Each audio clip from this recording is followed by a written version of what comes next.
বালুর গান, মরুভূমির গোপন রহস্য, সিঙ্গিং স্যান্ড ডিউনস।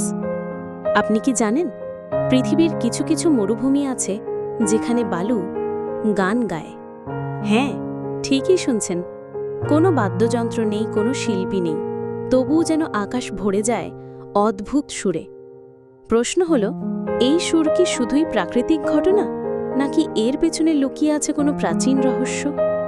চলুন আমরা যাত্রা করি মরক্কোর সাহারা মরুভূমি, চীনের বদাইন জারান আর ওমানের ওয়াহিবা স্যান্ডসে।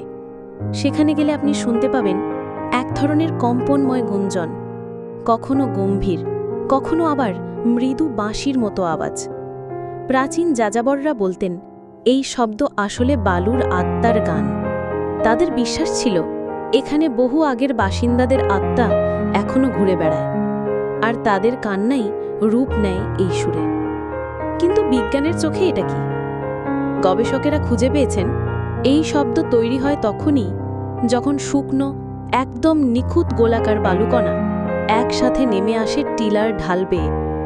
প্রতিটি কণা একে অপরের সাথে ঘষা খেয়ে তৈরি করে কম্পন, আর সেই কম্পন ছড়িয়ে পড়ে বাতাসে, যেন বিশাল এক স্পিকারের মতো। মার্কো পোলো এই ঘটনা বর্ণনা করেছিলেন ১৩০০ শতাব্দীতে তার ভ্রমণ কাহিনীতে। তখনকার মানুষ ভাবতেন মরুভূমির গভীরে লুকিয়ে আছে দৈত্যাকার বাদ্যযন্ত্র, যেটা বাজে রাতের বেলায়। বিজ্ঞানীরা বলছেন সব বালু কিন্তু গান গায় না। শুধুমাত্র এমন মরুভূমিতে যেখানে বাতাস শুকনো, বালুকণার আকার একরকম আর আর্দ্রতা প্রায় শূন্য, সেখানেই এই ম্যাজিক শোনা যায়। ফ্রিকোয়েন্সি হতে পারে ৭০ হার্টজ থেকে ১০৫ হার্টজ, মানে মানুষের কানে শোনা যায় এমন এক গভীর সুর।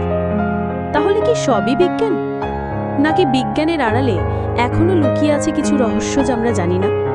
কারণ আজও অনেক সময় এই গান শোনা যায় কোনো বালু নড়াচড়া করেও, যেন কেউ কোথাও আমাদের নজরের বাইরে থেকে সুর তুলছে।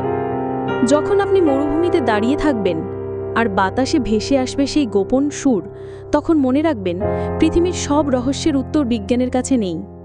কিছু কিছু জিনিস শুধু অনুভব করা যায়, বোঝা যায় না।